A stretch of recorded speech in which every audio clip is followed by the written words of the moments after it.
Près de la mer, dans un pré, d'herbes sèches et de chardons en fleurs, un âne paissait tranquillement, paisiblement.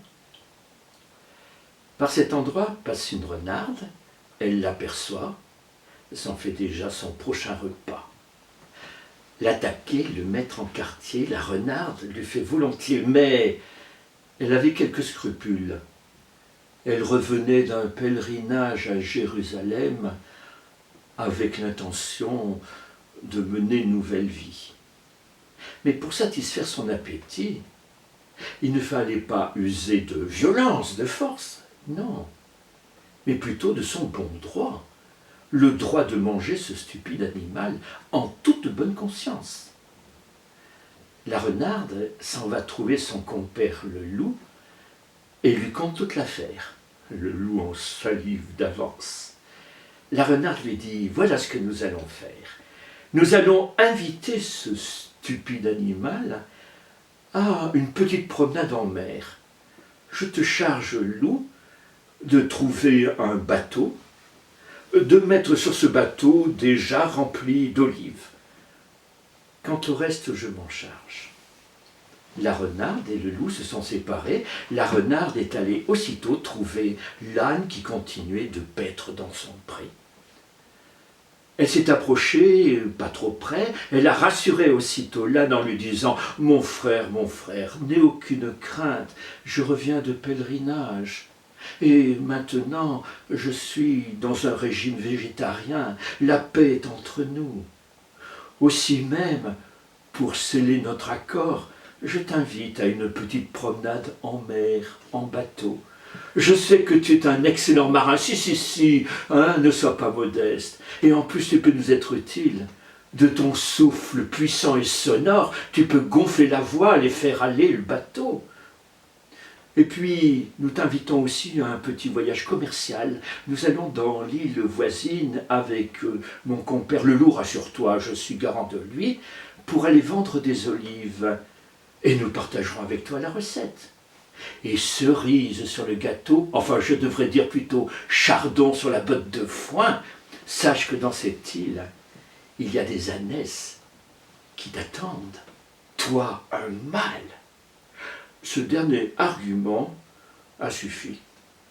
L'âne a accepté de les accompagner. Et le soir, tous les trois se sont retrouvés dans la petite crique. Le bateau était là, avec son chargement d'olives dans des grandes jarres. La renarde, le loup et l'âne ont embarqué. L'âne, de son souffle puissant, a gonflé les voiles et le bateau s'est peu à peu éloigné de la terre. À ce moment-là, la renarde s'est tournée vers ses compagnons et a dit « Tout voyage en mer entraîne quelques dangers. Aussi, il vaut mieux avoir le ciel de notre côté et n'avoir point de faute sur la conscience. Il faut que notre âme soit pure. Aussi, ce que je vous propose, c'est que tour à tour nous nous confessions. »« Loup, a dit le renarde, accepte de jouer le rôle de prêtre, et je vais être le premier à me confesser. » Le loup s'est signé 3 fois de façon orthodoxe. Innommable pater et fil barbelé, ramène. Je t'écoute, mon enfant. Ô mon père, j'ai péché. Je m'accuse d'avoir volé un fromage à un corbeau. Je m'accuse de m'être moqué d'une cigogne en l'invitant à manger. Ô mon père, je m'accuse surtout d'avoir croqué quelques poules et quelques coqs. Mon fils, ce n'est que péché véniel. Je t'absous, et pour pénitence, tu mangeras 3 pommes de terre et 3 navets.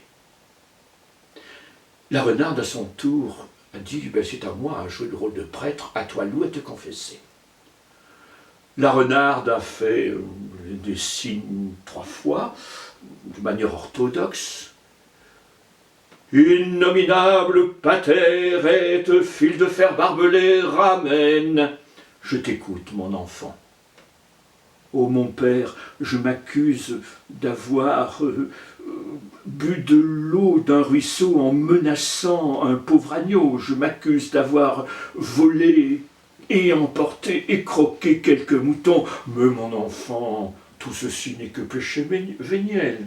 Et je t'absue, ego te absoluo. Et pour pénitence, va donc laver Maria. Ça a été le tour de l'âne. Il avait même 2 confesseurs devant lui. Et tout penaud, il a avoué qu'il avait commis un gros péché. C'était un jour où il transportait un cajot rempli de salade. Il faisait chaud, il avait soif, il avait faim. Il a commencé à lécher quelques feuilles et même à en croquer. La renarde et le loup l'ont regardé et se sont écriés.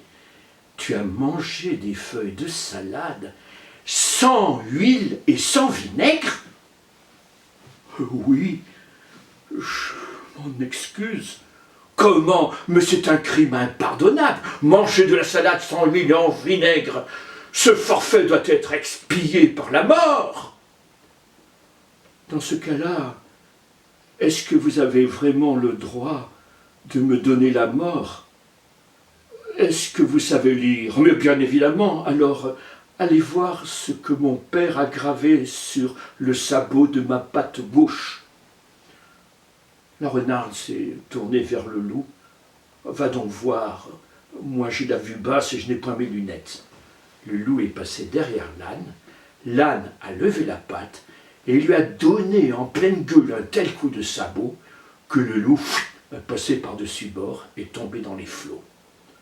La renarde n'a pas demandé son reste et a suivi son compère le loup. Et l'âne, en soufflant dans la voile, a continué son voyage jusqu'à l'île, espérant bien y rencontrer des ânesses qui l'attendaient. Haro sur le baudet. Et du côté de la fontaine, qu'en est-il? Un mal qui répand la terreur, mal que le ciel, en sa fureur, inventa pour punir les crimes de la terre. La peste, puisqu'il faut l'appeler par son nom, capable d'enrichir en un jour l'acquérant, faisait aux animaux la guerre. Ils ne mouraient pas tous, mais tous étaient frappés. L'on n'en voyait point d'occupés à chercher le soutien d'une mourante vie. Nul mets n'excitait leur envie. Ni loup, ni renard, n'épiaient la douce et innocente proie. Les tourterelles se fuyaient. Plus d'amour, partant, plus de joie. Le lion tint conseil et dit : « Mes chers amis, je crois que le ciel a permis pour nos péchés cette infortune, que le plus coupable de nous se sacrifie au trait du céleste courroux. Peut-être il obtiendra la guérison commune. L'histoire nous apprend qu'en de tels accidents, on fait de pareils dévouements. Ne nous flattons donc point. Voyons sans indulgence l'état de notre conscience. Pour moi, satisfaisant mes appétits gloutons, j'ai dévoré force moutons, que m'avait-il fait nulle offense. Même il m'est arrivé de manger le berger. Je me dévouerai donc s'il le faut. Mais je pense qu'il est bon que chacun s'accuse ainsi que moi, car il faut souhaiter, selon toute justice, que le plus coupable périsse. Sire, dit le renard, vous êtes trop bon roi. Vos scrupules font voir trop de délicatesse. Quoi? Manger mouton, canaille, sotte espèce, est-ce là un péché? Non, non. Vous le fîtes, Seigneur, en les croquant beaucoup d'honneur. Et quant au berger, il faut dire qu'il était digne de tout mot, et tant de ces gens-là qui sont les animaux se font un chimérique empire. Ainsi dit le renard, et flatteur d'applaudir.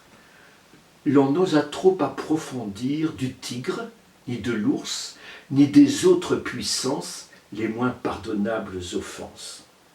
Tous les gens querelleurs, jusqu'au simple matin, au dur de chacun, étaient de petits saints. L'âne vint à son tour et dit « J'ai souvenance qu'en un près de moi ne passant, la faim, l'occasion, l'herbe tendre, et je pense, quelque diable aussi me poussant, je tondis de ce près la largeur de ma langue. Je n'en avais nul droit, puisqu'il faut parler net. À ces mots, on cria haro sur le baudet. Un loup, quelque peu clair, prouva par sa harangue qu'il fallait dévouer ce maudit animal, ce pelé, ce galeux, d'où venait tout leur mal. Sa peccadille fut jugée un cas pendable. Manger l'herbe d'autrui, quel crime abominable! Rien que la mort n'était capable d'expier ce forfait. On le lui fit savoir. Selon que vous serez puissant ou misérable, les jugements de cour vous rendront blanc ou noir.